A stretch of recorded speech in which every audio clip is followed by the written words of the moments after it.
Yeah, they put their foot on our necks, but we let them, so what you expect? When the last time you picked up a book? When the last time you wrote your own check?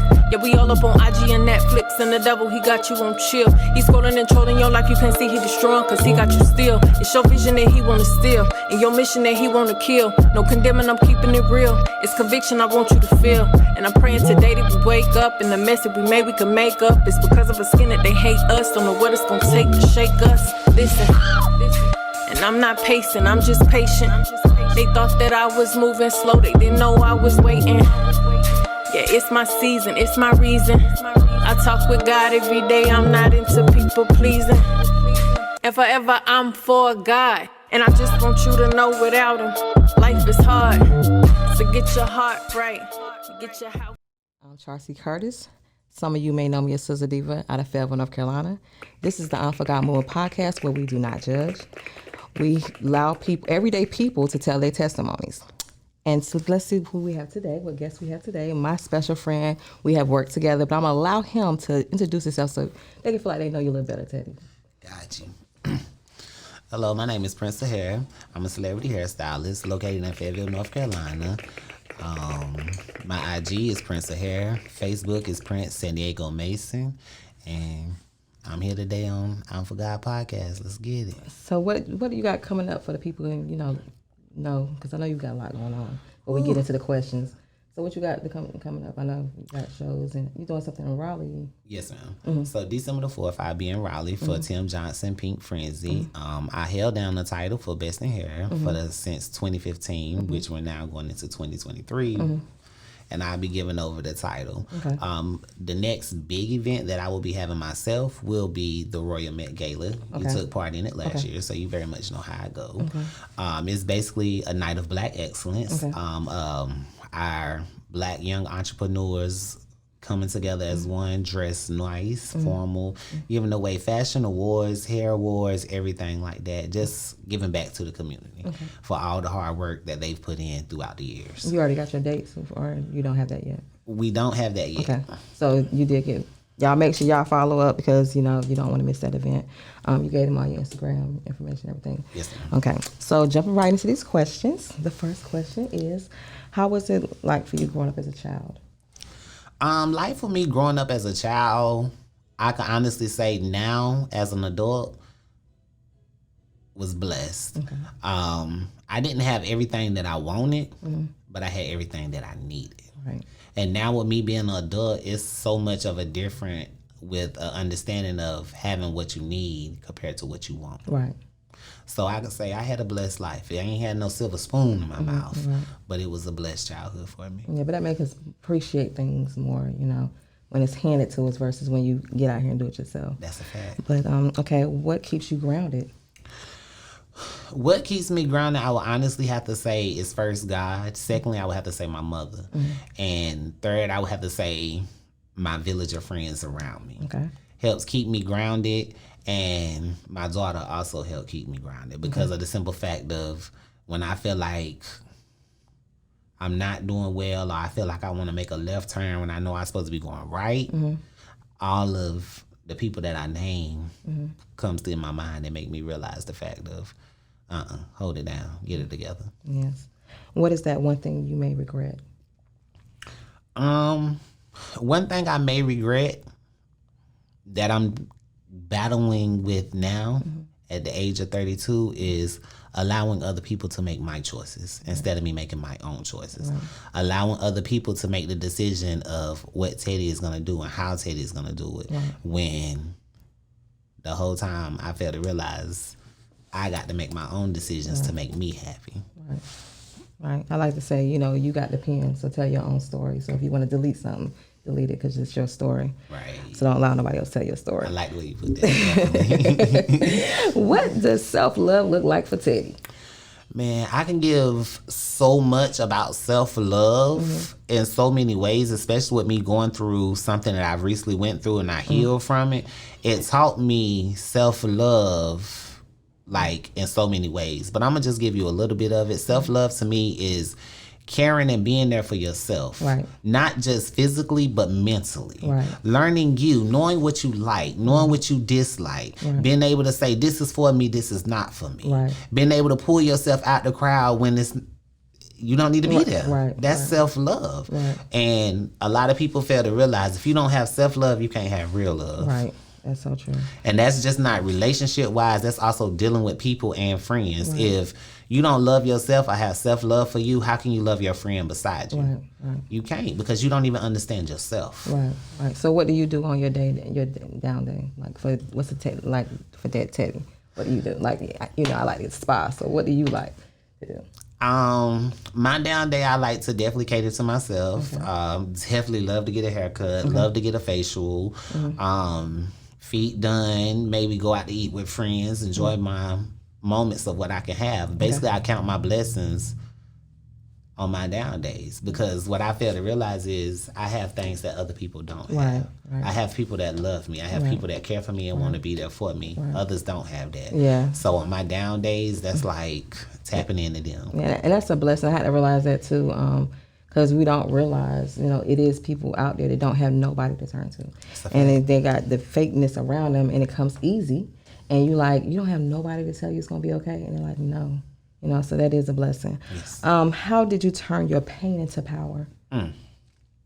I turned my pain into power by every pain that I felt, I turned it to success. Okay. That's a good answer. What would you like to tell people about you that they don't know?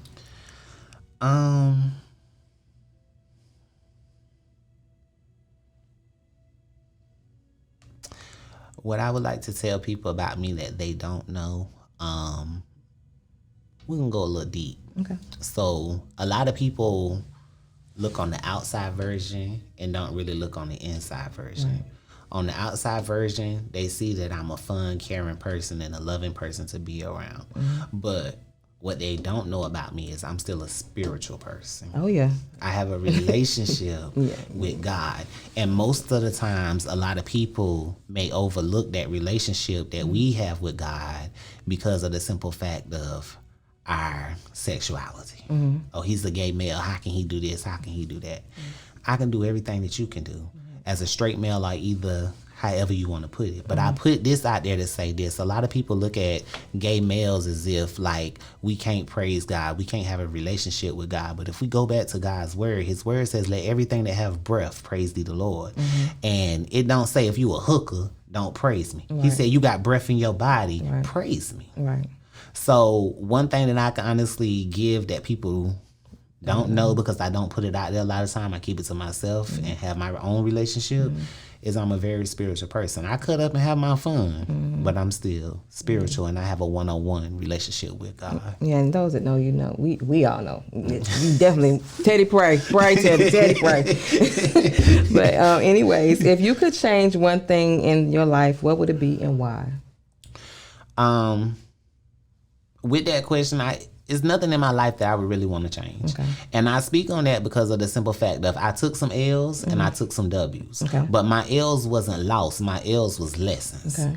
To help me get on the path, where I'm at now, on the path that I'm on, and it helped me with growth. Right. If them lessons would have never came, I would have never been to where I am today. Right. And also speaking on that, you can't have a testimony. You can't spell the word testimony without spelling the word test. Yes, you're right. So I had to go through that test to be able to be where I am today. And I'm still going to have to go through more tests to be where God ultimately want me to be. Right. So I can't take nothing back. Only thing I can do is count my blessings and know what's in front of me and keep moving. Right, because we are overcome by our testimonies. That's it. Yes. Come on. What is that? What was that moment like when you realized God was real without a shadow of a doubt? Give us one of them testimonies. My grandmother is an apostle, so the old me used to love to fight. You know that from when I used to work with you. Love to fight. It ain't no talking in straight hands. But God will change you. Lord. Baby. Go ahead. Without a doubt.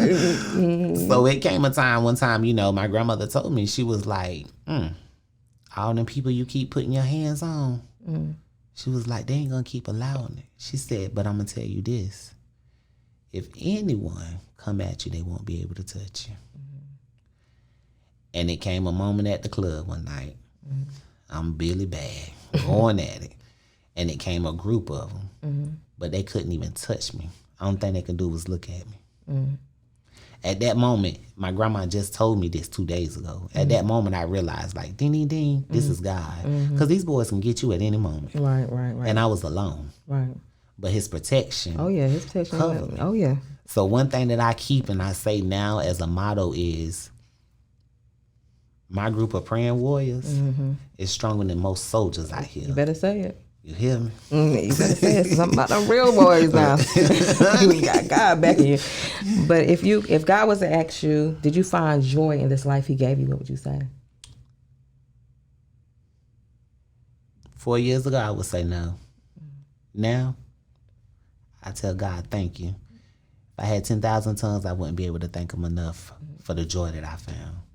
Even the things that I went through, the heartaches, the heartbreaks, all that, I thank God because I'm at joy. Even me now, I'm at peace. Right. Nothing like that. Only God can give you that. Only God. You can't buy that. Y'all, nobody can get that's that relationship with God. Got to give you that peace. Tap, tap. Right, tap your neighbor. If God was to ask you, did you bring joy to people's life, what would you say? I would definitely have to give God a high five on that because everywhere I go or anyone I meet, I always bring joy. Yeah. And it's nothing set like, oh, I'm going to go in here and make everybody my friend. I go in quiet. Most of the times come out, everybody with me. So I can honestly say I bring joy to a lot of people. Okay. Thinking back over your life, what was that life-changing moment when someone told you no and you turned it to yes? So I went to many casting calls and I wanted to do hair shows after hair shows. I wanted to be on the best and the elite team. And I would always get that no because I never had the look to a part as everyone else.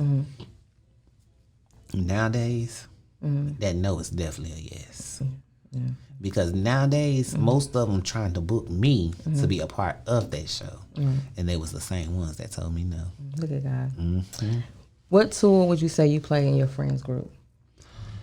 The tool that I play in my friends group, I would have to say, I'm the connector. Okay. I'm the one that brings everyone together. Okay. I'm the one that continue motivating people. And if we have to say a tool, I would say my prayer. I may not pray with them physically, but I pray and ask God to cover them and build them in the areas of where they're weak at. Okay. And what does for God mean to you on a personal level? For God to me can stand for different things. But for God to me, where basically we can go back to what we just said as far as like having a relationship with God. Right. Me saying I'm for God ain't saying that I'm the holiest thing out here walking. It's not saying that I cross every I and dot every T. It's not. But this saying I'm for God, I'm for God. The same way God is for me, I'm for God. So can't no one take that from you because that's a personal relationship and a personal reaction of what you have with God. Can't nobody judge that. So I'm for God could be made in so many ways, but I'm going to just say this. If you for God, your relationship with God, that's you. No one else. Can't nobody tell you who you for and who you not for. Right. That's right, because it's definitely clear as day saying I'm for God, not I'm for man or woman. So at the end of the day, he the only one can do the judging. So if you had a chance to tell the world something positive, drop a little nugget, what would you tell them? If I could leave something positive for the world, I would tell them, go for what you want. Do what's best for you. Always remember and keep in mind to keep God first in everything you do. And no matter how many people tell you or believe in, say that you're not going to have it or it's not going to happen, it is going to happen. You just have to speak and cover yourself and keep a word over you.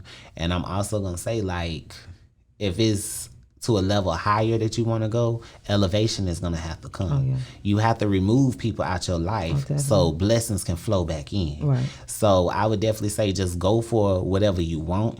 Have your personal relationship with God. Talk to him. Pray over your business. Pray over yourself. Right. And don't let no man tell you what can and cannot be done. Because it's ultimately up to God. He has a choice. Yeah, because sometimes he'll isolate you just to get your attention. And then it's just a way for you to pay attention to your signs. And you'll realize those that's going to be for you, going to be there regardless. Yep. And when you're not around, they still speak up for you. So it's something that, just something that you can't blame yourself. You got to just be patient. How you say, and trust the process, people. But I want to thank you so much because I know you got a busy schedule. Thank you for fitting me in your schedule. I'm definitely going to have you back.